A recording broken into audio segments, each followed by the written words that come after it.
The wind howled a lonely song, a constant sharp whisper across the vast, white expanse of the Alaskan winter. Snow, thick and unforgiving, blanketed the landscape, turning the world into a stark canvas of greys and whites. It was in this desolate beauty that Elias found his new home, a small, weathered cabin. Its logs, blackened with age, stood huddled beside the banks of a frozen river, a solitary beacon in the wilderness. He had bought it for a pittance from a trapper who'd had enough of the cold and the solitude. Elias, a man hardened by years of disappointment and the gnawing ache of unfulfilled dreams, saw it not as a retreat, but as a final gamble. The gold fever that had swept the nation was his last best hope.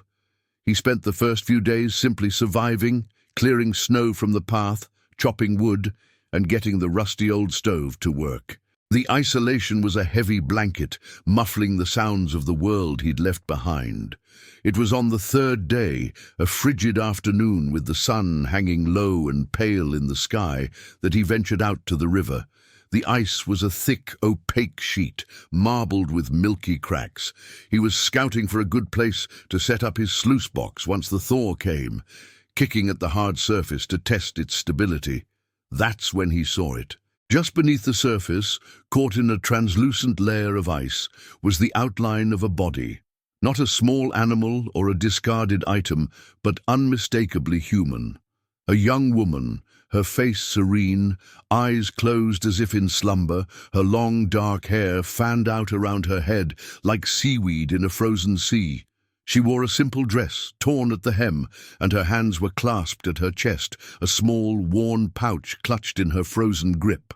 A shock, cold and visceral, shot through Elias. He was no stranger to death in this unforgiving land. But this was different. It was a still, quiet tragedy, preserved in time. He stood there for what felt like an eternity, the cold biting at his exposed skin, his breath misting in the air. He had to get her out, not out of some heroic impulse, but from a deep, unsettling sense of duty. He retrieved his pickaxe from the cabin and returned to the river, the sharp clang of metal against ice echoing in the silence. It was a painstaking, brutal process. The ice resisted, thick and unyielding, but he chipped away with a relentless focus, each swing a testament to his determination. After hours of grueling work, he managed to break a large enough section of the ice to pull her free. She was stiff, her skin pale, but she was whole. He carried her back to his cabin, the weight of her body a strange burden. Inside, the fire crackled in the stove, casting a warm, flickering glow. He laid her on his simple cot, wrapping her in a thick wool blanket.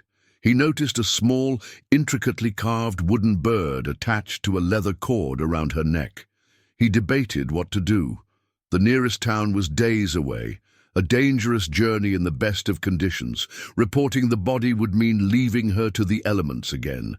He couldn't do it. He sat on a stool, watching the firelight dance across her face. Who was she? What had happened to her? A gold prospector's daughter? A trapper's wife? The questions swirled in his mind, but there were no answers. He saw a faint, almost imperceptible twitch in her fingers, the one still holding the small pouch. He leaned in, his heart pounding in his chest. Was it possible? He carefully unwrapped her hand from the pouch, his fingers clumsy with cold and a strange sort of hope. As her hand relaxed, he saw it. A faint pulse, a flicker of life, so weak it was almost non-existent. She was alive. She was a ghost of a person, barely clinging to life. He worked quickly, building the fire up, melting snow for water. He gently pried open the small pouch from her hand. Inside were a handful of dried berries, a single silver locket, and a folded piece of worn paper. He left her be, tending to the fire, preparing a warm broth. He realized he was no longer alone in this cabin, no longer a lone prospector in the vast Alaskan wild. He had a companion, an enigma he had pulled from the ice, a woman with a story he had no way of knowing. The first few days were a blur of tending to her. Elias fed her broth with a spoon, her lips barely parting. He checked her pulse, held her hand, felt the faint warmth slowly return to her skin. He cleaned the cabin, making it a home for two, and spoke to her, even though she couldn't answer. He told her about his past, his failed farm in Kansas, the promises of gold that had led him to this frozen frontier. He was a man of few words, but in her silence, he found a release. On the fifth day, her eyes fluttered open. They were a startling shade of blue, wide with confusion and fear. She looked at him, then at her surroundings, her gaze scanning the unfamiliar cabin. She tried to sit up, but her body ached. Elias gently pushed her back down. "Easy," he said, his voice gruff but soft. "You're safe. You're in my cabin." Her voice was a rasp, a broken whisper. "Who are you?" He introduced himself. She told him her name was Lyra. She remembered nothing of how she came to be in the river, only flashes of cold and a relentless bone-deep ache. She was from a small settlement a few days' journey to the north, a place called Willow Creek, a prospector's daughter. Her father, a kind man, had disappeared a week earlier, venturing out to check his traps and never returning. She had gone searching for him, and the last thing she remembered was the treacherous, slick ice. Over the next few weeks, a hesitant friendship formed. Lyra, with her quiet strength and a sadness in her eyes, helped Elias with small tasks as she regained her strength. She mended his clothes, cooked simple meals, and listened to his stories of the world beyond the wilderness. He, in turn, found himself opening up in ways he hadn't in years. He realized that the gold he was seeking wasn't just a fortune. It was a way to escape the ghosts of his past. Lyra, with her own ghosts, understood that need. One evening, as a blizzard raged outside, the cabin feeling like a safe harbor against the storm, Lyra showed Elias the locket she carried. It was a simple silver oval, tarnished with age. Inside was a faded photograph of her mother and a younger Lyra smiling. Her mother had died years ago, a victim of the harsh winters. Her father was all she had left. He felt a pang of sympathy, a deep, silent understanding of her grief. Their bond grew stronger with each passing day. They spoke of their fears, their hopes, their lives. Elias found himself falling for her quiet resilience, her genuine kindness. Lyra saw past his gruff exterior to the lonely man underneath, a man who just needed a chance to start again. The cabin, once a symbol of his isolation, now felt like a sanctuary, a home built for two. The thaw began, a gradual process of melting ice and returning life. Elias began his prospecting, Lyra helping him with the rudimentary process of sifting through the riverbed. It was hard, back-breaking work, and they found nothing but small flecks of gold, enough to survive, but not enough to change their lives. But as they worked, they talked, their hands occasionally brushing, their laughter filling the cold air. One afternoon, as they were working near the spot where he had found her, Lyra noticed a strange, discolored patch of rock near the riverbed, exposed by the thawing ice. Elias, at first dismissive, realized it was a vein of quartz, the telltale sign of a gold deposit. They chipped away at it, their excitement mounting. It wasn't a small find.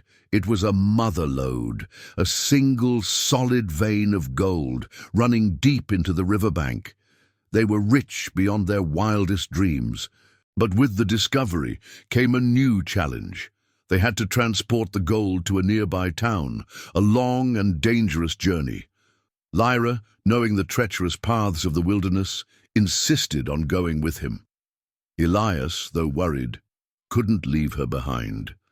The journey was a new beginning, a promise of a future they never thought possible. The journey to Willow Creek was a test not of their physical endurance, but of their new bond. The wilderness, once an indifferent enemy, now felt like a shared challenge. They moved as a single unit, Lyra, with her innate knowledge of the land, leading them through treacherous, swollen streams and over slick, mud-slicked paths. Elias, with his brute strength, cleared obstacles and carried the heavy packs of ore. Their conversations, no longer just a way to pass the time, were filled with a shared sense of purpose. They spoke less of the past they were fleeing and more of the future they were building, their words weaving a tapestry of shared dreams. The gold, a mere means to an end, was almost forgotten. Their growing love, forged in the crucible of survival, was the real treasure. Upon their arrival in Willow Creek, the town's bustling energy was a stark contrast to the quiet solitude of their cabin. Prospectors, trappers, and traders filled the muddy streets, and Lyra and Elias were a sight to behold. He was a rugged, silent man, his face a map of past hardships, while she was a beacon of quiet resilience, her beauty enhanced by the strength she had found. They moved with a shared confidence that drew curious stares. They sold their gold at the assayer's office, the weight of the raw ore turning into a ledger of unimaginable wealth. The sum was a guarantee of a life of comfort and security, but it felt secondary to the simple act of standing together, their hands brushing as they left the office. But for Lyra, the journey wasn't over. She had to know what had become of her father.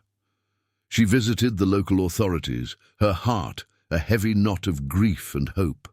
The sheriff, a grizzled man who had seen his share of tragedy, was initially skeptical. "Folks disappear out here all the time," he said, his voice a weary rasp. But Lyra, with her quiet determination, shared the details of her father's planned route, the small wooden bird he had carved for her as a child, the same one he was meant to carry as a token of safe passage. Her words, so honest and raw, convinced him. He led her to a small, worn chest in his office, filled with items recovered from the wilderness. Among them, Lyra's breath hitched. There, among a collection of weathered tools and personal effects, was her father's hunting knife, its handle worn smooth from his grip. It was a somber moment, a final, painful closure to her grief. He had not abandoned her. He had simply been taken by the river, a casualty of the unforgiving land. The grief was a fresh wound, but now it was a wound she could finally begin to heal. With the closure came a new clarity. The gold they had found was a blessing, but their greatest fortune was the love they had forged. They decided not to leave Alaska. They would build their life right here, on this land that had both broken and remade them. Elias bought a plot of land outside of town, with a view of the mountains and the river where their lives had intertwined. They spent the spring and summer building their new cabin. Each log they notched, and each window they framed a testament to their shared future. The new cabin was bigger, its windows wide and facing the river, a constant reminder of where their journey had truly begun. The narrative concludes with a simple yet powerful scene. Lyra and Elias are sitting on the porch of their new cabin, the last rays of the sun setting the mountains ablaze with color. The river, no longer frozen, flows freely, its gentle murmur a backdrop to their quiet contentment. They had both come to this land seeking something, a new life, a fortune, an escape.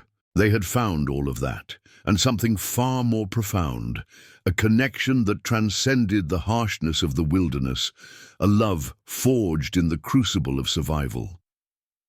Elias looks at Lyra, a rare, genuine smile on his face, his eyes crinkling at the corners. "We did it," he says, his voice filled with a quiet joy.